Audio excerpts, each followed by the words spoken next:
This is Hendrick Tallardar with the monthly Nullsec recap. October was, by all accounts, a slow month when it came to EVE Online's Nullsec map changes. The tune of the month was predominantly Blue Alliances exchanging systems via deals and other arrangements. In the southwest, the CFC continues to secure their grasp of the area, with Get Off My Lawn moving their alliance to Delve and giving up their previous home. Just south of Lawn, the second region dedicated to the CFC Renter Alliance Great Western Co-Prosperity Sphere established themselves inside period bases, with Lawn, FA, SMA, and other CFC members shifting around within the Coalition's domain. Very little SOV warfare was had by the aggressors of the Fountain War earlier in the year. East of Delve and period bases, the Providence region fell under attack. Various entities such as Noir Mercenary Group, Insidious Empire, Of Sound Mind, Pandemic Legion, and other interested third parties assaulted the region due to, quote, Noir Mercenary Group intending to take the system and freeport it, opening up a haven for fun PvP and quick reships inside a region they long perceived to have gone stale.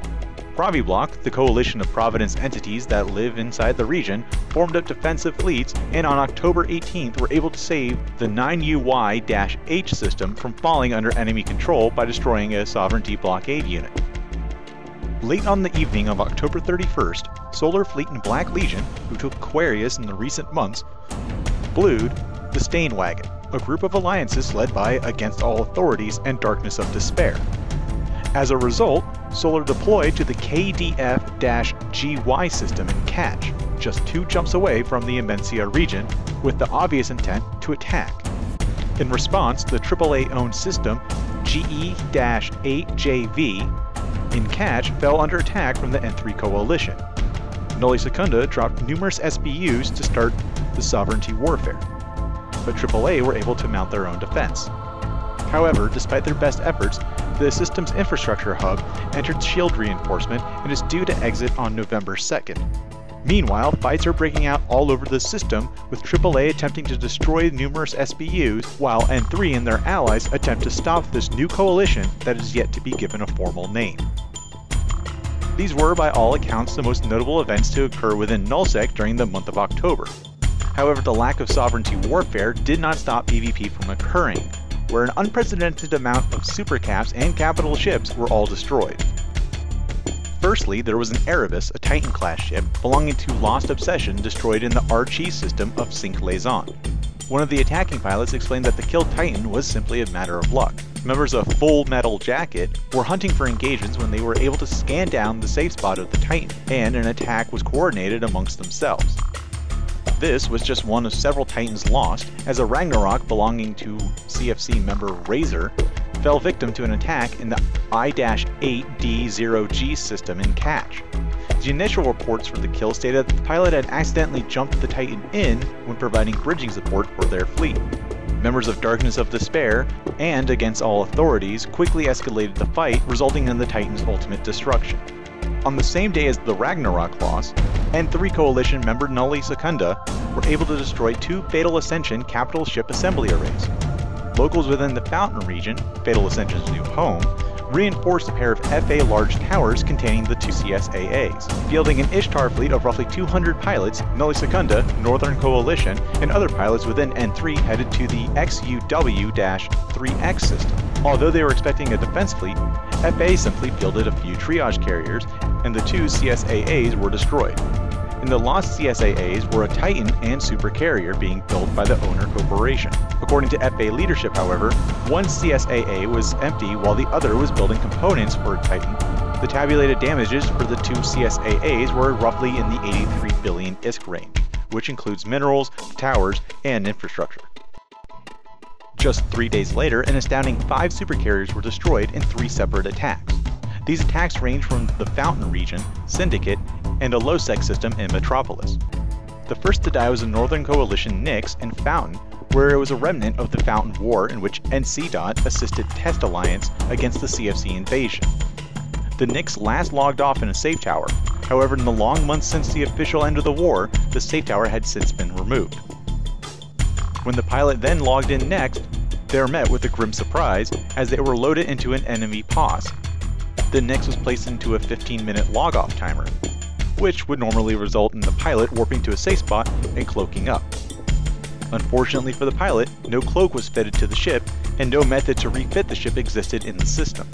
The pilot then logged off, hoping that no one would be able to scan down their supercarrier in the remaining time. Lady Luck was not so kind, as the Nix was scanned down and members of the CSC were able to form a fleet and dispatch of the ship with ease. Shortly after, 3 supercarriers fell victim to a trap set by Moon Warriors in Sepultura, with escalation provided by Pandemic Legion. Located in the Syndicate region, the supercarriers were part of the Greater Goon, a non-Nullsec entity stemming from Something Awful and sister alliance to Goonswarm Federation. The Greater Goon had been attacking Moon Warriors' player-owned customs offices and passes. At the next POCO timer, Moon Warriors placed the Thanatos as bait, with additional sub-capital support from Sepultura and EVE University being provided. Moon Warriors also called in supercarrier support from Pandemic Legion. This combination of forces were placed into a secondary system. To trick Groon, Moon Warrior fleet were bridged in quickly and took out a Hell and 2 Nixus.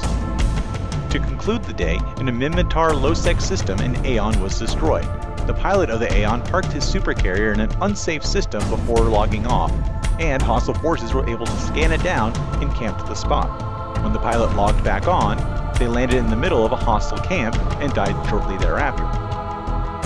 After the Alliance tournament, the prize ships were released into the game through Odyssey Patch 1.1. The first place ship, a Morocco-class cruiser, was destroyed not long after its inclusion into the game. Not long after that kill, the first Chromoas, a frigate-class ship that was awarded to second-place team Hydra Reloaded, also was destroyed. The pilot of the Chromoas secured a good number of kills in the souped-up frigate. Despite initial claims of connection issues causing the loss, the pilot claimed there were no connection issues and that the aggressing ships were able to tank and destroy the rare ship. At the time of the loss, the estimated value, with its fittings, was in the 60 billion ISK range. Not long after their CSAA losses, Fatal Ascension fell victim to a Black Legion attack in the WY-9LL system in Fountain. A Black Legion pilot was silently stalking a collection of FA capitals. This was during an ongoing fight between Black Legion and Nulli Secunda in the Immensia region. After the fight with Nulli Secunda died down, Fatal Ascension capitals began to work their way towards their target system of WY-9LL in Fountain to attack the POS owned by the Gangbang team. At this point, Black Legion got the call from their scout, signed into the attack, and free-fired on the Dreadnought-class ships. The Black Legion AHACs, armored heavy assault cruisers, destroyed 17 Dreadnoughts before the fight ended. 10 short days later, Black Legion fell victim to their own attack in the largest ever supercarrier fight in EVE Online's history. A Titan gate was all it took to cause a multi-hour fight in 10% time dilation, which saw entities from across the map free-firing at Black Legion supercarriers. In the FR-B1H system in Impasse, Pandemic Legion's Makalu Zaraya used his Titan ult to bait Black Legion into a fight. The plan was perpetrated by Pandemic Legion member Perseus Callistratos, in which a spy alt character tackled the PL Titan and called in support from Black Legion through the spy's affiliated alliance. The system was specifically chosen as a non-PL tower became anchored, but docking rights were given to Pandemic Legion members. Falling for the bait, Black Legion began to bring in their supercarrier fleet. PL formed a quote-unquote rescue fleet of a few dozen supers to feign a frantic attempt to save their Titan. Black Legion, seeing the PL response, then sent in their supercarriers instead of their normal dreadnoughts. As the Black Legion fleet entered the system, the awaiting PL fleet logged in, as well as a slew of allies and friendlies. As the Black Legion fleet landed on the grid, Makalu's Titan warped to the POS. With the bait Titan saved, Makalu was able to log the Titan off once the timer died down. In the ensuing 5-hour fight, Black Legion's fleet of 30 supercarriers and 40 carriers became a pile of wreckage, along with a dozen or so Razor dreadnoughts attempting to get to the fight, but found themselves alongside a Pandemic Legion convoy. At the end of the day, roughly 800 billion ISK was lost in total, passing the Battle of Asakai as the most costly fight in EVE Online. With the November 19th Rubicon expansion looming, October saw more than enough supercarrier and carrier kills to make up for a lack of sovereignty warfare. For more EVE Online news, visit thematani.com.